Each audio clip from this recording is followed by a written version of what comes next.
Hello friends, welcome back my channel. तो friends, आज की जो वीडियो है, इस वीडियो में हम बिहार सामान्य ज्ञान एवं सामान्य अध्ययन के कुछ महत्वपूर्ण क्वेश्चन देखेंगे। जी हाँ दोस्तों, हमने इस वीडियो में सिर्फ वन लाइनर प्रश्नों को लिया है और इसमें करीब 100 प्रश्नों को हम देखेंगे, जो कि आपकी बिहार शिक्षक भर्ती 3.0 के लिए बहुत ही इंपॉर्टेंट है। तो फ्रेंड्स, अगर आप बिहार शिक्षक भर्ती की तैयारी कर रहे हैं तो इस वीडियो को लास्ट तक देखिएगा, क्योंकि अगर आप इस वीडियो को लास्ट तक देख लेते हैं तो इतने गारंटी है कि जो आपका बिहार स्पेशल से प्रश्न आएगा, जो भी आपका बिहार स्पेशल से पूछा जाएगा, वह प्रश्न आपका नहीं छूटेगा, क्योंकि हमने इसमें सिर्फ उन्हीं प्रश्नों को लिया है जो कि आपके एग्जाम के पॉइंट ऑफ व्यू से इंपॉर्टेंट है, और जो आपकी बिहार की जनगणना हुई है उससे भी हमने प्रश्न लिया है, और बिहार का सामान्य अध्ययन का भी प्रश्न है। तो इसलिए आप वीडियो को लास्ट तक देखिएगा। चलिए वीडियो को स्टार्ट करते हैं। पहला क्वेश्चन आपका है कि बिहार का स्थापना आपका कब हुआ था? तो वह आपका हुआ था 22 मार्च 1912 को। तो यह याद रखिएगा, मोस्ट इंपॉर्टेंट है। काफी बार आपका पूछा गया है कि बिहार का स्थापना कब हुआ, बिहार दिवस हम लोग कब मनाते हैं? तो 22 मार्च को हम लोग बिहार दिवस मनाते हैं। और स्थापना कब हुई थी? तो 1912 ईस्वी में जो है कि पश्चिम बंगाल से बिहार अलग हुआ था, बिहार और साथ में उड़ीसा भी था। और 1936 ईस्वी में कभी कभी पूछा जाता है कि बिहार से जो है कि उड़ीसा कब अलग हुआ था? तो वह जो है कि आपका हुआ था 1936 ईस्वी में। तो इसको याद रखिएगा। अगला प्रश्न आपका है कि राजधानी क्या है? बिहार की राजधानी अगर हम बात करें तो वह आपकी पटना है। वहीं पर उच्चतम न्यायालय की बात कर ले तो उच्चतम न्यायालय भी आपका पटना में है। जी हाँ दोस्तों, बिहार का जो उच्चतम न्यायालय है यह भी आपका पटना में है। और यहाँ पर देखिए, बिहार के राजकीय भाषा की बात करें तो बिहार की राजकीय भाषा क्या है? आपकी हिंदी है। तो इसको आप याद रखिएगा। और द्वितीयक राजकीय भाषा पूछा जाता है तो वह आपकी उर्दू है। दोस्तों, यह जो मैं आपको पढ़ा रहा हूँ या आप साथ में नोट भी बनाते चलिएगा, कॉपी में लिख लीजिएगा, क्योंकि कभी कभी यह पूछा जाता है। यह सब देखिए, आपका पिछली बार बीपीएससी में पूछा गया था कि बिहार की राजकीय भाषा कौन सी है, तो उसमें आपका दिया गया था हिंदी और उर्दू। तो यह चीज दिया गया था, तो वहां पर यह ऑप्शन था कि हिंदी और उर्दू है। बहुत से लोग संस्कृत को मार के आए थे तो उनका गलत हो गया था। अगला प्रश्न चलिए देखते हैं। तो बिहार के अगर हम राजकीय पशु के बारे में बात करें तो बिहार का जो राजकीय पशु है वह आपका क्या है? वह आपका बैल है। जी हाँ दोस्तों, बैल बिहार का राजकीय पशु है। वहीं पर राजकीय पक्षी की बात करें तो बिहार का राजकीय पक्षी आपका क्या है? गौरैया है। तो इसको याद रखिएगा, बिहार का राजकीय पक्षी आपका गौरैया है। वहीं पर अगर हम राजकीय पुष्प की बात करें तो बिहार का जो राजकीय पुष्प है वह आपका गेंदा है। तो इसको याद रखिएगा, गेंदा का जो फूल होता है उसको राजकीय पुष्प बनाया गया है। दोस्तों, यह सब बहुत इंपॉर्टेंट है। पिछली बार आपका यह प्रश्न भी पूछा गया था कि बिहार का राजकीय वृक्ष क्या है? तो बिहार के अगर हम राजकीय वृक्ष के बारे में बात करें तो वह आपका पीपल है। जी हाँ दोस्तों, पीपल को बिहार का राजकीय वृक्ष हम लोग कहते हैं। अगला प्रश्न आपका है कि राजकीय चिन्ह। जी हाँ दोस्तों, इंपॉर्टेंट है। बिहार का राजकीय चिन्ह क्या है? तो बिहार का राजकीय चिन्ह आपका बोध वृक्ष है। तो बोध वृक्ष को आप याद रखिएगा, मोस्ट इंपॉर्टेंट है। अगला प्रश्न देखते हैं। अगला प्रश्न देखिए, यहाँ पर जो है कि मछली के बारे में दिया गया है कि बिहार की राजकीय मछली कौन सी है? तो इसके जो है बिहार की राजकीय मछली के बारे में बात करो तो मांगुर है, जो कि आपका बहुत ही इंपॉर्टेंट प्रश्न है। यह भी आपका बहुत बार बीपीएससी में पूछा गया है, जो बीपीएससी प्रीलिम्स का आपका पेपर होता है उसमें पूछा गया है। दोस्तों, अगर आपको इसका पीडीएफ चाहिए तो आप जो है कि हमारे टेलीग्राम चैनल पर जा सकते हैं, वहां से आप इसको डाउनलोड कर लीजिए। लिंक आपको डिस्क्रिप्शन में मिल जाएगा। तो अगर आप एक अच्छी तैयारी करना चाहते हैं तो आप हमारे टेलीग्राम पर हमको जरूर फॉलो करिए, क्योंकि जो भी क्लास हम यूट्यूब पर पढ़ाते हैं उसका पीडीएफ हम टेलीग्राम पर डाल देते हैं, तो आप वहां से डाउनलोड कर सकते हैं। तो चलिए अगला क्वेश्चन देखते हैं। तो देखिए फ्रेंड्स, अगर यहाँ पर हम राज्य का महापर्व की बात करें तो बिहार का जो महापर्व है वह आपका छठ है। जी हाँ दोस्तों, छठ तो आप जानते हैं कि बिहार का अद्वितीय त्योहार है, तो इसलिए छठ को आप याद याद रखिएगा।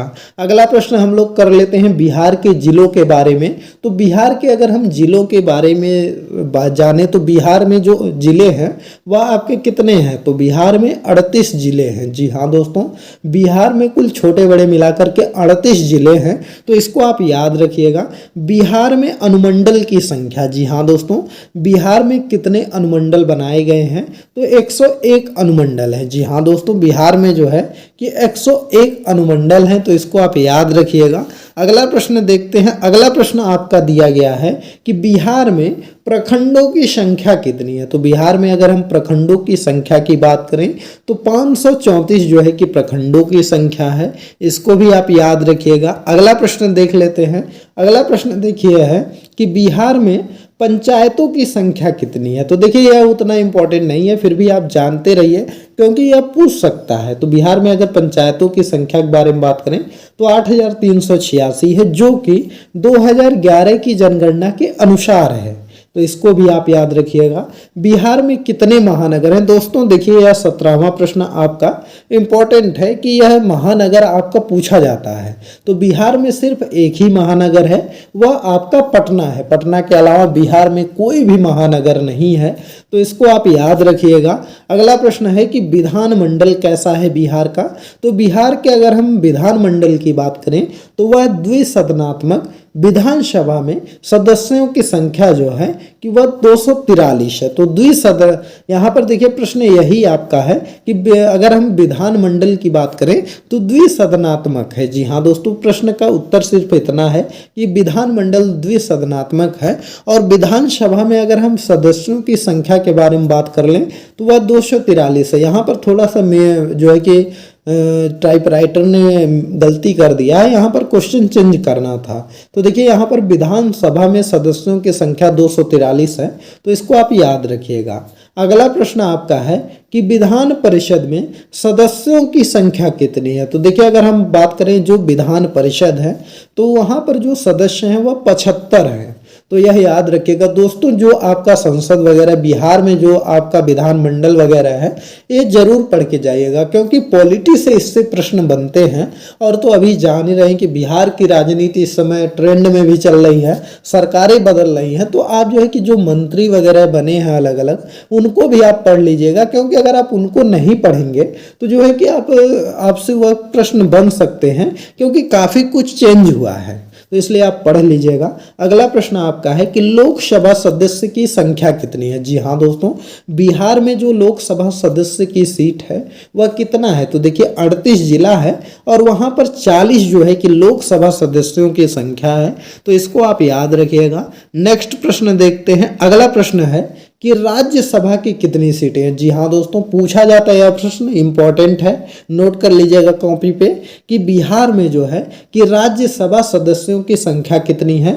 तो वह आपकी 16 है। जी हाँ दोस्तों, 16 आप याद रखिएगा। 16 संख्या जो है कि बिहार में राज्यसभा सदस्यों की है।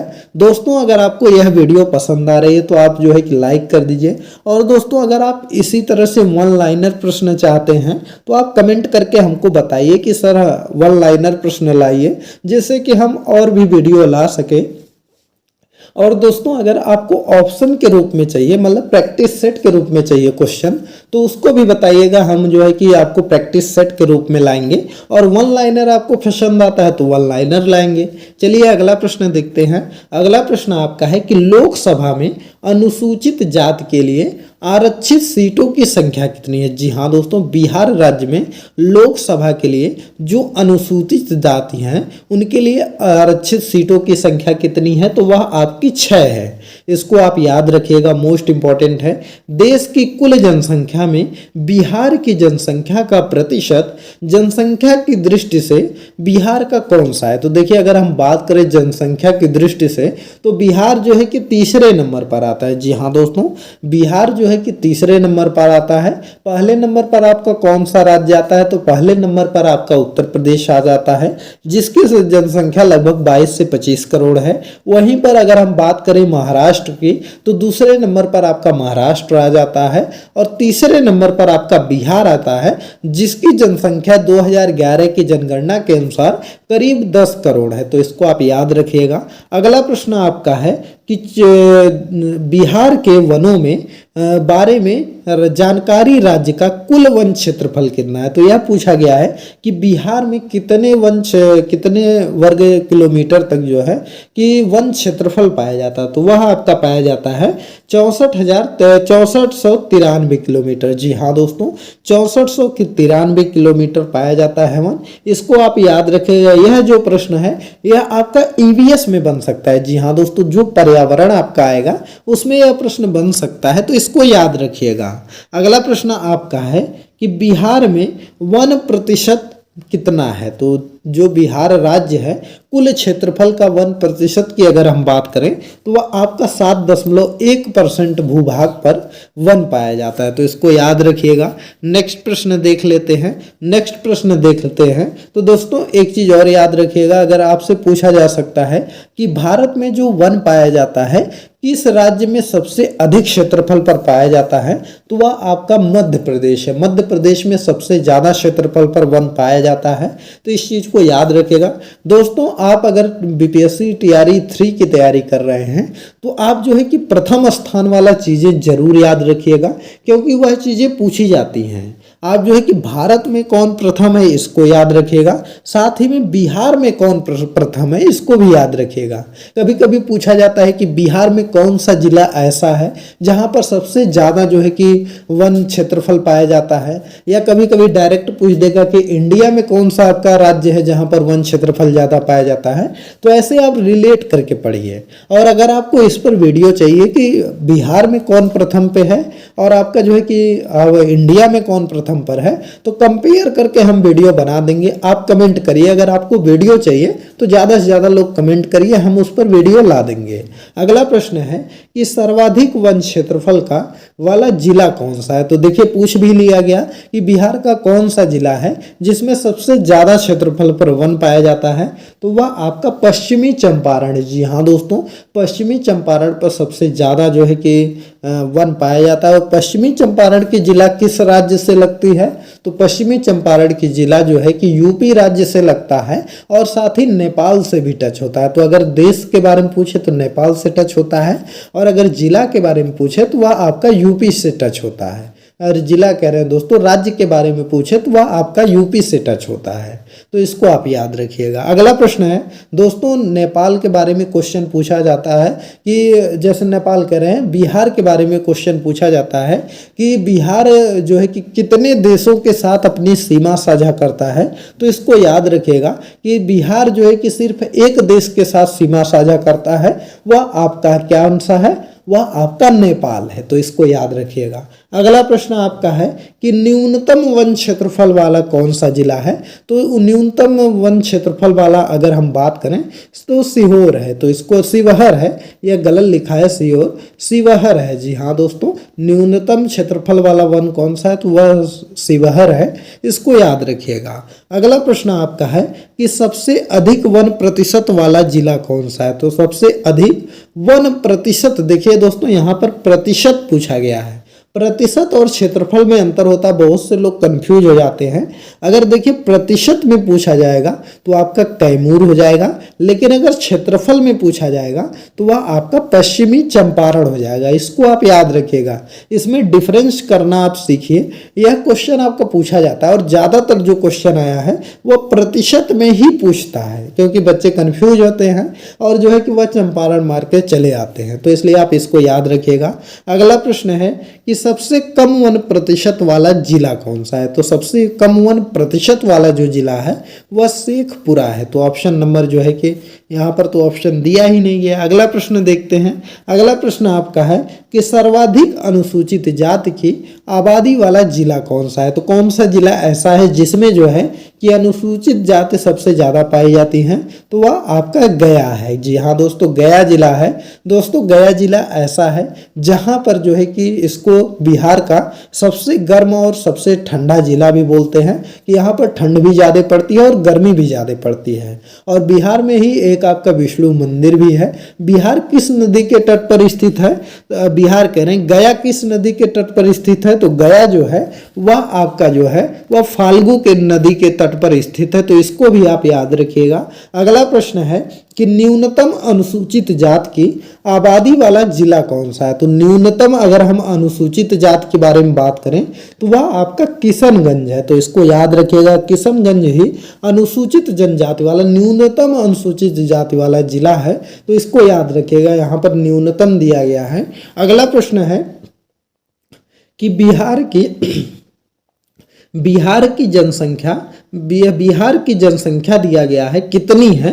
तो यहाँ पर देखिए 2 बार यहाँ पर टाइपिंग एरर हो गया है। तो यहाँ पर बिहार की जनसंख्या की अगर हम बात करें तो बिहार की जो जनसंख्या है वह 10,38,04,637 है। जी हाँ दोस्तों, बिहार की जो जनसंख्या है वह 10,38,04,637 है। इसको आप याद रखिएगा। मोस्ट इंपॉर्टेंट प्रश्न यह है। अगला पूछा गया है कि वह जो 10,38,04,637 जनसंख्या है उसमें से महिलाओं की जनसंख्या कितनी है। तो अगर हम महिलाओं की जनसंख्या की बात करें तो यह उनकी है 4,96,19,290 है। तो इतनी महिलाएं हैं। वहीं पर पुरुषों की अगर हम बात कर लें तो पुरुषों की जो संख्या है वह 5,41,85,347 है। तो इतनी जो है कि पुरुषों की संख्या है। इसको भी आप याद रखिएगा, मोस्ट इंपॉर्टेंट है। अगला प्रश्न आपका है कि जनसंख्या की दृष्टि से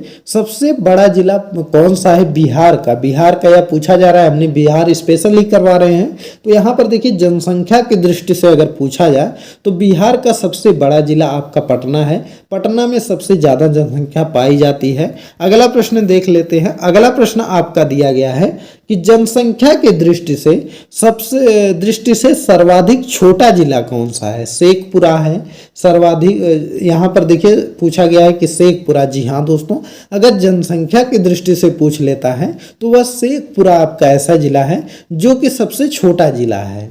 अगला प्रश्न देखते हैं कि सर्वाधिक जनघनत्व वाला जिला कौन सा है, मतलब ऐसा जिला कौन सा है जो कि सबसे ज़्यादा जनघनत्व वाला है। तो वह आपका शिवहर है। जी हाँ दोस्तों, शिवहर जिला ऐसा है जो कि सबसे ज़्यादा जनघनत्व वाला जिला है। दोस्तों अगर इंडिया में पूछे कि इंडिया में कौन सा ऐसा राज्य है जिसमें जनघनत्व सबसे ज़्यादा है तो वह आपका बिहार राज्य हो जाएगा। बिहार में सबसे ज़्यादा जनघनत्व है, तो इसको याद रखिएगा। अगला प्रश्न है कि न्यूनतम जनघनत्व वाला जिला कौन सा है। तो न्यूनतम जनघनत्व वाला अगर हम जिला बात करें तो वह आपका कैमूर है। जी हाँ दोस्तों, कैमूर जो जिला है वह न्यूनतम जनघनत्व वाला जिला है और यह यूपी के पास में पड़ता है। यूपी से यह अपना बॉर्डर साझा करता है, तो इसको याद रखिएगा। अगला प्रश्न देखते हैं। अगला प्रश्न है कि सर्वाधिक जनसंख्या वाला जिला वह तो आपका पटना ही हो गया।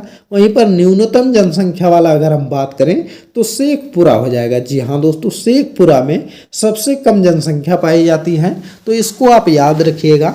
अगला प्रश्न चलिए देखते हैं। दोस्तों यह जो जनसंख्या वाला है यह क्वेश्चन आपके इम्पोर्टेंट हैं, क्योंकि पिछली बार भी जो है कि जनसंख्या से क्वेश्चन पूछा गया था और पिछली बार एक क्वेश्चन और आया था कि बिहार में कितने % महिलाएं हैं। जी हाँ दोस्तों, कितनी % महिलाएं हैं। और यह प्रश्न पूछा गया था कि बिहार में जो महिलाओं की साक्षरता दर है वह कितनी है। तो यह सब आप जरूर पढ़ लीजिएगा। बिहार की जो जनगणना हुई है 2011 की, उसको आप अच्छे से पढ़ लीजिएगा। और बिहार जनगणना के ऊपर अगर आप प्रश्न चाहते हैं तो आप कमेंट करिएगा, हम उस पर वीडियो बना देंगे, एक मैराथन वीडियो ला देंगे, उसमें आप अच्छे से पढ़ लीजिएगा। आप कमेंट करिए, हम जल्द ही वीडियो ला देंगे। अगला प्रश्न है कि जनसंख्या घनत्व कितना है बिहार का। तो बिहार का अगर हम जनसंख्या घनत्व की बात करें तो 1106 व्यक्ति जो है प्रति वर्ग किलोमीटर बिहार में पाए जाते हैं। तो इसको आप याद रखिएगा, बहुत ही ज़्यादा जो है कि पाए जाते हैं। अगर हम इंडिया की बात करें तो और जो जिले जैसे राज्य हैं, बहुत राज्य में जो है कि 100 आदमी पाए जाते हैं, 150 आदमी या 50 आदमी या 70 आदमी, लेकिन बिहार ही ऐसा राज्य है जिसमें कि 1106 लोग 1 वर्ग किलोमीटर के क्षेत्रफल में रहते हैं। तो बहुत ही ज़्यादा घनत्व होता है। अगला प्रश्न है कि जनसंख्या घनत्व की दृष्टि से बिहार का भारतीय राज्यों में स्थान कौन सा है। देखिए वही प्रश्न आपका आ गया कि वह कौन सा है, प्रथम राज्य है। अगला प्रश्न देखते हैं कि सर्वाधिक जनसंख्या घनत्व वाला जिला कौन सा है। तो सर्वाधिक जनसंख्या घनत्व वाला जिला की बात करें तो वह आपका शिवहर है। और शिवहर में जो है कि 1880 व्यक्ति पाए जाते हैं प्रति वर्ग किलोमीटर, तो यह बहुत ही ज़्यादा है, इसको याद रखिएगा। बिहार में न्यूनतम जनसंख्या घनत्व वाला जिला कौन सा है? तो न्यूनतम जनसंख्या घनत्व वाले जिला के बारे में बात करें तो वह आपका कैमूर है, जो कि 488 लोग पाए जाते हैं। देखिए दोस्तों, यहाँ पर 488 लोग पाए जाते हैं और यह न्यूनतम जनसंख्या घनत्व वाला जिला बिहार का बन गया है। वहीं पर अगर हम इंडिया की बात करें तो बहुत से ऐसे राज्य हैं जहाँ पर जो है कि 40 व्यक्ति या 100 व्यक्ति पाए जाते हैं प्रति वर्ग किलोमीटर। अगला प्रश्न है कि सर्वाधिक लिंगानुपात वाला जिला कौन सा है? तो देखिए, अगर हम लिंगानुपात के बारे में बात करें तो वह आपका गोपालगंज है। गोपालगंज को इस तरह से आप याद रख सकते हैं कि लालू जी कहाँ से आते हैं? तो लालू जी गोपालगंज से आते हैं। और लालू जी के कितने बच्चे हैं? तो लालू जी के 9 बच्चे हैं और उसमें से 2 लड़के हैं और 7 लड़कियां हैं, तो लड़कियों की संख्या ज़्यादा है। तो इसलिए आप इस तरह से रिलेट करके याद कर सकते हैं कि वहाँ पर उनके पास लड़कियों की संख्या ज़्यादा है, इसलिए लिंगानुपात जो है वह गोपालगंज का ज़्यादा है। इस तरह से याद कर लीजिए। अगला प्रश्न आपका है कि न्यूनतम लिंगानुपात वाला जिला कौन सा है? जी हाँ दोस्तों, न्यूनतम लिंगानुपात वाले जिला की अगर हम बात करें तो बिहार का जो न्यूनतम लिंगानुपात वाला जिला है वह भागलपुर है और मुंगेर है। तो इसको आप याद रखिएगा, भागलपुर और मुंगेर न्यूनतम जो है कि लिंगानुपात वाला जिला है। अगला प्रश्न है कि बिहार की साक्षरता प्रतिशत का कितना है? तो देखिए, अगर हम बिहार की साक्षरता प्रतिशत की बात करें तो वह 63.82% है। जी हाँ दोस्तों, बिहार का जो साक्षरता प्रतिशत है वह 63.82% है। तो इसको आप याद रखिएगा। अगला प्रश्न है कि बिहार की पुरुष साक्षरता कितना है? तो यह जो है कि इसको काट देते हैं क्योंकि यहाँ पर 2 बार हो गया है। बिहार की पुरुष साक्षरता प्रतिशत कितना है? तो देखिए, बिहार में पुरुष साक्षरता की बात करें तो वहाँ पर जो है कि 73.39% पुरुष साक्षर हैं 2011 की जनगणना के अनुसार। 2011 के बाद कोई जनगणना ही नहीं हुई, तो 2011 की जनगणना के अनुसार इतने लोग साक्षर हैं। वहीं पर अगर हम महिलाओं की बात करें तो महिलाओं की जो साक्षरता प्रतिशत है वह 53.33% है। जी हाँ दोस्तों, महिलाएं 53.33% साक्षर हैं और जो पुरुष हैं वह 73.39% साक्षर हैं। तो वहाँ पर जो ऑप्शन आया था आपका TRE 1 में, तो ऑप्शन जो था उसमें क्या था कि उसमें यह ऑप्शन ही नहीं दिया गया था कि 53.33%, तो ऑप्शन नंबर 5 हो गया था आपका आंसर। यहाँ पर दिया था 51%, 41%, 61%, तो वहाँ पर ऑप्शन नंबर E जो था वह हो गया था। अगला प्रश्न है कि साक्षरता दर के मामले में राज्य का स्थान कौन सा है? तो देखिए, बिहार में सबसे कम साक्षरता दर है, तो इसलिए यहाँ पर जो है कि 28वां स्थान बिहार ग्रह पाया था। जब सभी राज्यों का साक्षरता दर को निकाला गया, सबसे निचला स्थान बिहार का था। चलिए दोस्तों, नेक्स्ट स्लाइड देख लेते हैं। अगला स्लाइड आपका है कि न्यूनतम साक्षरता दर वाला जिला कौन सा है? जी हाँ दोस्तों, न्यूनतम साक्षरता दर वाले जिला की अगर हम बात करें तो वह आपका पूर्णिया हो जाएगा। पूर्णिया में सबसे कम साक्षरता दर पाए जाते हैं, तो इसको याद रखिएगा। अगला प्रश्न है कि सर्वाधिक पुरुष साक्षरता दर वाला जिला कौन सा है? तो सर्वाधिक पुरुष साक्षरता वाला जिला की अगर हम बात करें तो वह आपका रोहतास हो जाएगा। तो यह ऑप्शन आपका सही है, रोहतास को आप जरूर याद करिएगा, क्योंकि यह देखिए साक्षरता दर से प्रश्न आपका जरूर पूछा जाता है। मोस्ट इंपॉर्टेंट यह स्लाइड दोस्तों मोस्ट इंपॉर्टेंट है, आप इसका स्क्रीनशॉट ले लीजिए और स्क्रीनशॉट रख लीजिएगा अपने मोबाइल में। रोज जो है कि 1-2 बार रिपीट कर लीजिएगा, पढ़ लीजिएगा, क्योंकि यह सब जो है कि क्वेश्चन आपके पूछे गए हैं BPSC द्वारा। तो इस बार भी चांसेस है कि BPSC 3 में जो है कि इसको पूछा जा सकता है। देखिए, यहाँ पर न्यूनतम साक्षरता दर जिला पूर्णिया है और सर्वाधिक पुरुष साक्षरता दर वाला जिला रोहतास आपका हो जाएगा। वहीं पर अगर महिला साक्षरता दर वाला जिला हम बात करें तो सर्वाधिक जो है वह रोहतास ही है। और वहीं पर अगर न्यूनतम पुरुष साक्षरता दर वाला जिला की बात करें तो वह आपका पूर्णिया हो जाएगा। जी हाँ दोस्तों, पुरुष साक्षरता दर में अगर उस तरह से हम देखें तो उसमें भी जो है कि पूर्णिया आपका सबसे पीछे है। वहीं पर अगर हम न्यूनतम पुरुष साक्षरता दर वाले जिला की बात करें तो पूर्णिया उसमें भी सबसे पीछे है। और अगर हम महिला साक्षरता दर की बात बात करें जहाँ पर सबसे कम पाई जाती है साक्षरता दर, तो वह आपका सहरसा है। तो इसको भी याद रखिएगा, मोस्ट इंपॉर्टेंट दोस्तों यह स्लाइड बहुत इंपॉर्टेंट है। वीडियो पसंद आ रही है तो वीडियो को लाइक करिए। इसका आपको पीडीएफ चाहिए तो आप हमारे टेलीग्राम चैनल पर जा सकते हैं, वहाँ से डाउनलोड कर लीजिए, क्योंकि टेलीग्राम पर चैनल पर हर एक वीडियो का आपको पीडीएफ मिल जाएगा। तो डिस्क्रिप्शन में लिंक दिया है, उस पर आप क्लिक करिए और वहाँ पर जा कर के हमको फॉलो कर लीजिए और डाउनलोड इसको कर लीजिए। अगला स्लाइड देखते हैं। देखिए इस स्लाइड में आपका जो क्वेश्चन दिया गया है यह जो है कि उतना इंपॉर्टेंट नहीं है, फिर भी आपको पता होना चाहिए, क्योंकि बीपीएससी द्वारा कहीं से भी क्वेश्चन पूछा जा सकता है।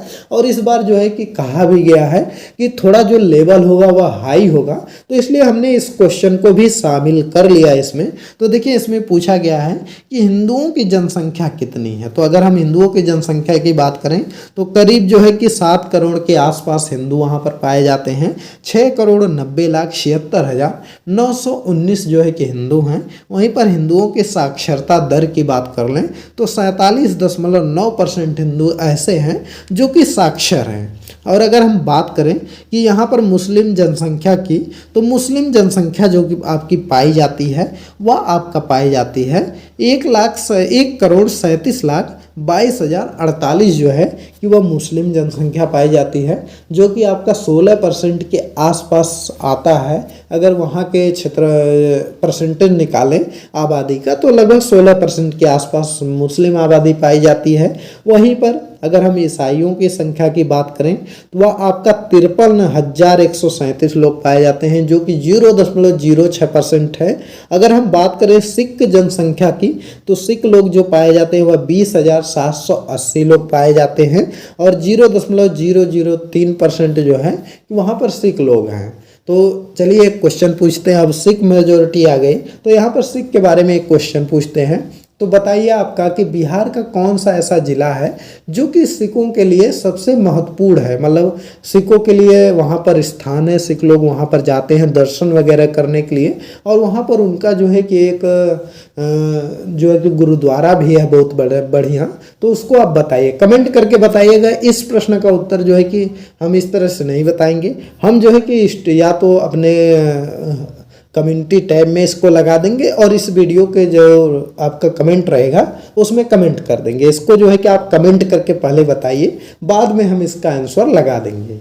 अगला प्रश्न देखते हैं। अगला प्रश्न आपका है कि बौद्ध जनसंख्या कितनी है। तो बौद्ध जनसंख्या की बात करें तो 18,818 लोग जो है कि बौद्ध जनसंख्या है। तो दोस्तों यह उतना इंपॉर्टेंट नहीं है, फिलहाल आप एक नज़र में इसको पढ़ लीजिए, आप याद रख सकते हैं। अगला प्रश्न है कि जैन जनसंख्या कितनी है। तो जैन जनसंख्या 16,085 है। वहीं पर जैनों की साक्षरता दर की बात करें तो 93.3% है। जी हाँ दोस्तों, बिहार में जो जैन लोग रहते हैं वह सबसे अधिक साक्षर हैं, सबसे अधिक ज़्यादा पढ़े लिखे हैं। यहाँ पर देखिए 93.3% आबादी, मतलब जो जैनों की जनसंख्या है उसमें 93.3% लोग पढ़े लिखे हैं।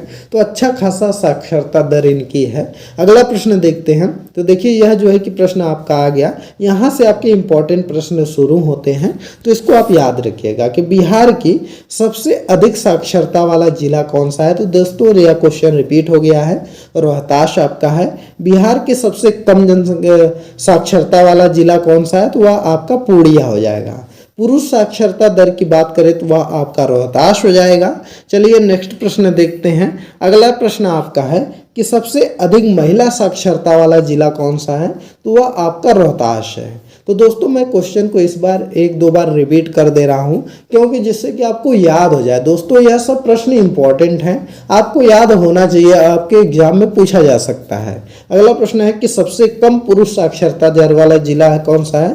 तो वह आपका पूर्णिया है। अगर महिला साक्षरता दर की बात करें तो वह आपका सहरसा है। चलिए दोस्तों नेक्स्ट प्रश्न देखते हैं। अगला प्रश्न आपका दिया गया है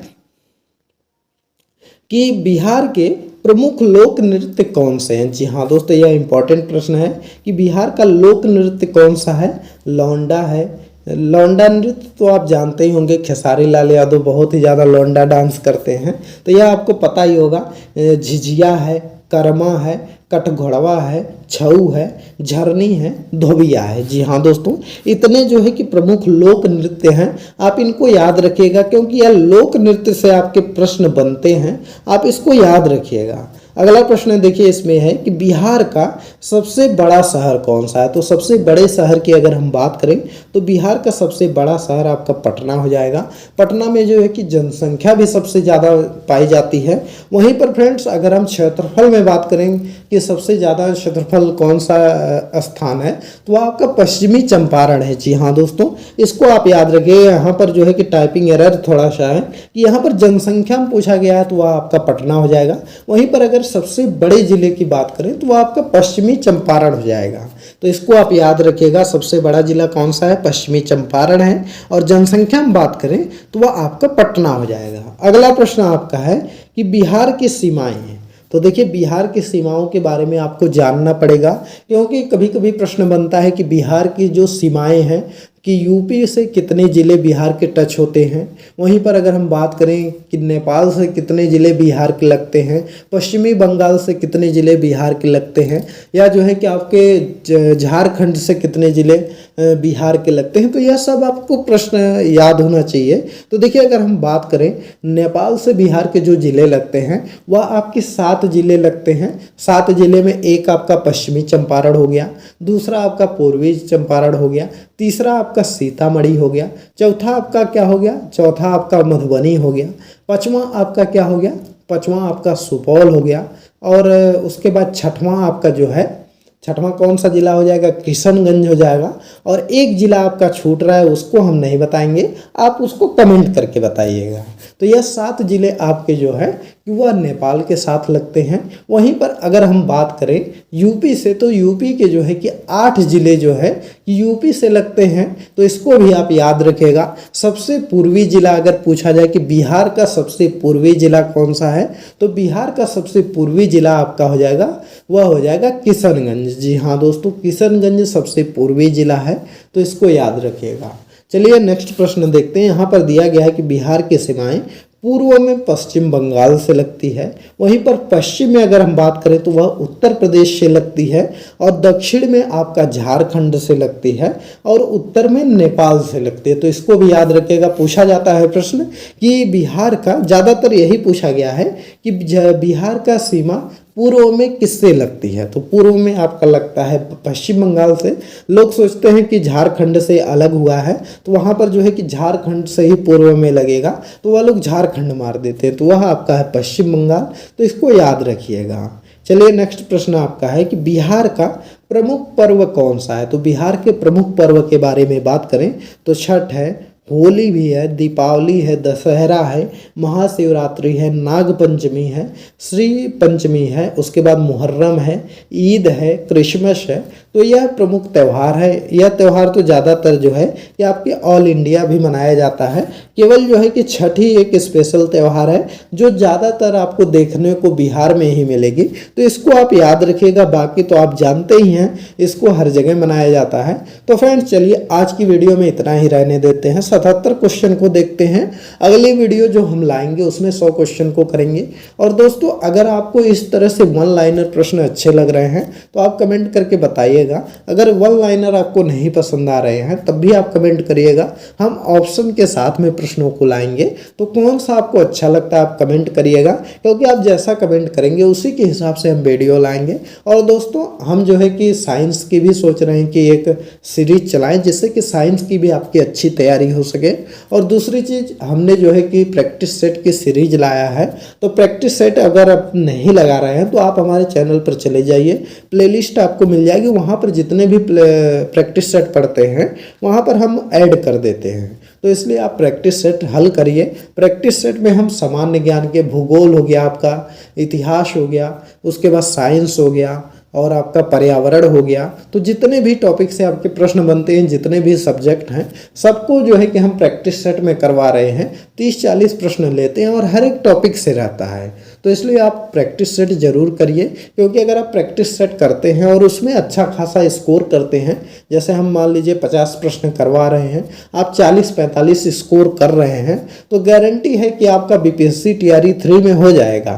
तो इसलिए आप प्रैक्टिस सेट जरूर हल करिए, वीडियो यह देखिए और प्रैक्टिस सेट भी करिए, जिससे कि आपकी अच्छी तैयारी हो सके।